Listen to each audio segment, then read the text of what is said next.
آپ صلی اللہ علیہ وآلہ وسلم کی محبت کا 8واں تقاضا یہ ہے کہ زندگی کا ہر فیصلہ اس کا رخ اللہ کے رسول کی طرف کیا جائے، اللہ کی طرف کیا جائے۔ جو اللہ کے رسول کا فیصلہ ہے وہی اللہ کے فیصلہ ہے، جو اللہ کے رسول کی اطاعت ہے وہ تو اللہ کی اطاعت ہے۔ من یطیع الرسول فقد اطاع اللہ، جو اللہ کے رسول کی اطاعت کرتا ہے وہ حقیقت میں اللہ کی ہی اطاعت کرتا ہے۔ اس کے فیصلے کو آخری فیصلہ سمجھنا، آپ کی بات کو حرف آخر سمجھنا، اور آپ صلی اللہ علیہ وسلم کے فرمان سے بڑھ کے کسی کا فرمان نہ سمجھنا، یہ میری اور آپ کی سچی محبت کا تقاضا ہے۔ قرآن مجید میں اللہ عز و جلال فرماتے ہیں فَلَا وَرَبِّكَ لَا يُؤْمِنُونَ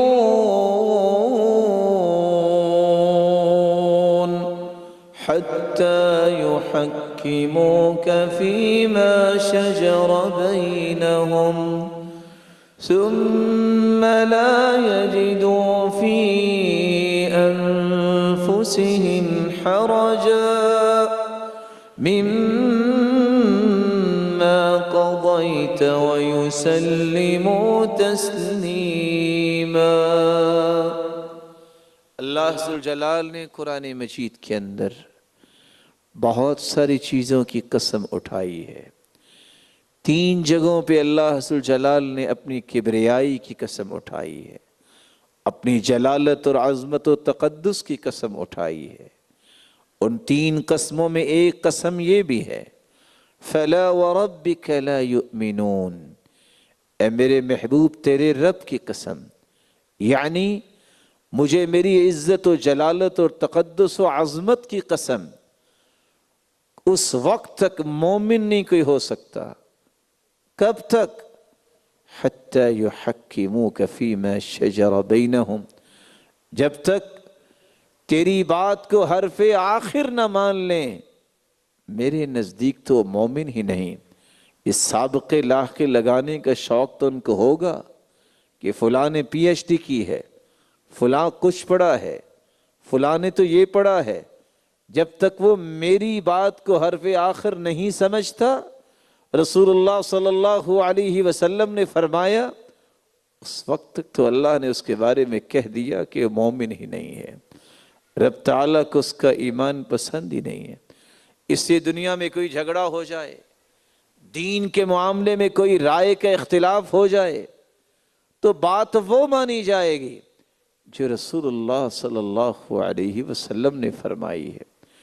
پوری کائنات کے اسکالرز، فلاسفر، دانشور، علماء، حکماء اور فقہاء، یہ سب قابل احترام ہیں، لیکن اللہ کے رسول کے فرمان کے مقابلے کسی کا فرمان نہیں آئے گا۔ رسول اللہ صلی اللہ علیہ وآلہ وسلم کے صحابی عبداللہ ابن عباس رضی اللہ تعالی عنہ اس لیے کہا کرتے تھے لوگوں میں تجھے اللہ کے رسول صلی اللہ علیہ وسلم کی بات کہتا ہوں، تم آگے سے کہتے ہو کہ ابو بکر نے یہ فرمایا ہے رضی اللہ عنہ وارضا۔ کون ابو بکر رضی اللہ عنہ؟ جس کے بارے میں اللہ کے رسول نے خود فرمایا جس کے لیے جنت کے 8 دروازے کھول دیے جائیں گے۔ وہ کون ہے شخصیت جس کے بارے میں فرمایا لوگوں میں نے ہر ایک کے احسانات کا بدلہ دے دیا، لیکن ابو بکر کے احسانات کا بدلہ قیامت کے دن میرا رب دے گا۔ اگر اس کی بات بھی اللہ کے رسول صلی اللہ علیہ وسلم کے مقابلے میں پیش کی جائے تو عبداللہ بن عباس یہ کہتے ہیں خشیت ان تنزل علیکم حجارۃ من السماء، مجھے خوف ہے کہ تم اللہ کے رسول کے مقابلے میں سیدنا ابو بکر رضی اللہ تعالیٰ عنہ کی بات کو پیش کر رہے ہو، کہیں تم پہ پتھروں کی بارش نہ ہو جائے۔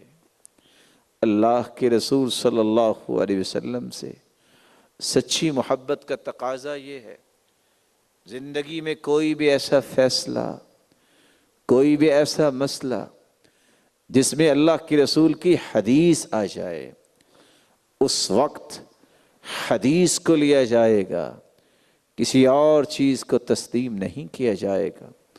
और ये भी आप सल्लल्लाहु अलैहि वसल्लम की मोहब्बत का तकाजा है कि आपकी तौक़ीर की जाए, आपका एहतराम किया जाए। एक तौक़ीर और एहतराम ज़िंदगी में था जब अब्बास रज़ियल्लाहु ताला अन्हु से किसी ने पूछा, आप चचा हैं, वो आपके भतीजे हैं, आप बड़े हैं कि वो बड़े हैं? तो अब्बास रज़ियल्लाहु ताला अन्हु फरमाने लगे, हुवा अकबर मिन्नी व अना वुलिदतु क़ब्लह, बड़े तो वही हैं, मैं बस पहले पैदा हो गया था। एक एहतराम ये था जो आप सल्लल्लाहु अलैहि वसल्लम की जिंदगी में था। एक एहतराम ये है कि आपकी सांसों से, आपके अल्फाज से परोए हुए फूल मेरे पास और आपके पास पहुंचे, अहादीस की शक्ल में, सुन्नतों की शक्ल में, फरामीन और आमाल मुबारका की शक्ल में, जब अल्लाह के रसूल का फरमान आ जाए, एहतराम ये है, तौक़ीर ये है, इज्जत और तकरीम ये है कि मैं उस वक्त प्रेफर करूं तो हदीस को कहूं, भाई बस ये नहीं हो सकता, अल्लाह के रसूल सल्लल्लाहु अलैहि वसल्लम का फरमान आ गया है, अब मुझे किसी चीज़ की ज़रूरत नहीं। मैं एक मिसाल से बात को वाज़ेह करना चाहूँगा। तरह तरह के झगड़े आज दुनिया में हैं, तरह तरह की मोशगाफियाँ हैं, तरह तरह की आरा हैं। रसूलुल्लाह सल्लल्लाहु अलैहि वसल्लम ने जो फैसला कर दिया, उससे बड़ा कोई फैसला नहीं है। आज वुज़ू करते वक्त भी कितनी बातें सामने आती हैं। कोई कहता है 4 उंगलियों के बराबर अगर आप बालों को भिगो लें तो मसा तो आपका हो जाएगा। कुछ लोग कहते हैं अगर सर का चौथाई हिस्सा उस पे मसा हो जाए तो मसा तो हो जाएगा। कुछ लोग कहते हैं कि अगर आधे सर का मसा कर लिया जाए तो मसा तो हो जाएगा। हम कहते हैं कहने वाले जिनकी तरफ निस्बत की जा रही है सारे ही मोहतरम हैं, हमारे लिए तो सारे ही मुकर्रम हैं, हमारे लिए तो सारे ही अदब व एहतराम के लायक हैं। सिर्फ ये बता दीजिए कि कायनात की सबसे आला, सबसे अरफा, सबसे अस्मा हस्ती ने जब वुज़ू किया था तो आपने अपने सर मुबारक का मसा कितने बालों पे किया था? चौथाई हिस्से पे, आधे सर पे? सहाबी बयान करते हैं मसह रअस कुल्ला, अल्लाह के रसूल ने तो पूरे सर का मसा किया था।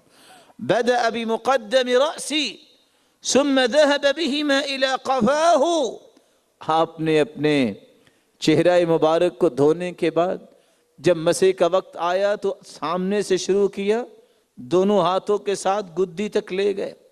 सुम्मा रद्दहुमा इलल मकान अल्लज़ी बदअ मिन्हु, फिर उसी तरह दोनों हाथों से वापस उस जगह तक पहुंचे जहां से शुरू किया था।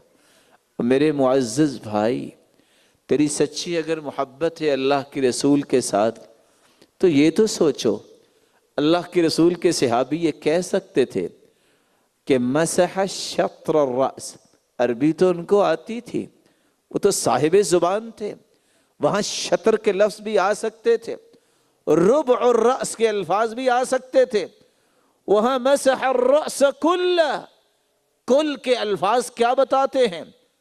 किसी मसले में फैसला होगा तो इस बात पे होगा कि मोहम्मद करीम ने क्या फरमाया है, मोहम्मदुर रसूलुल्लाह ने क्या किया है।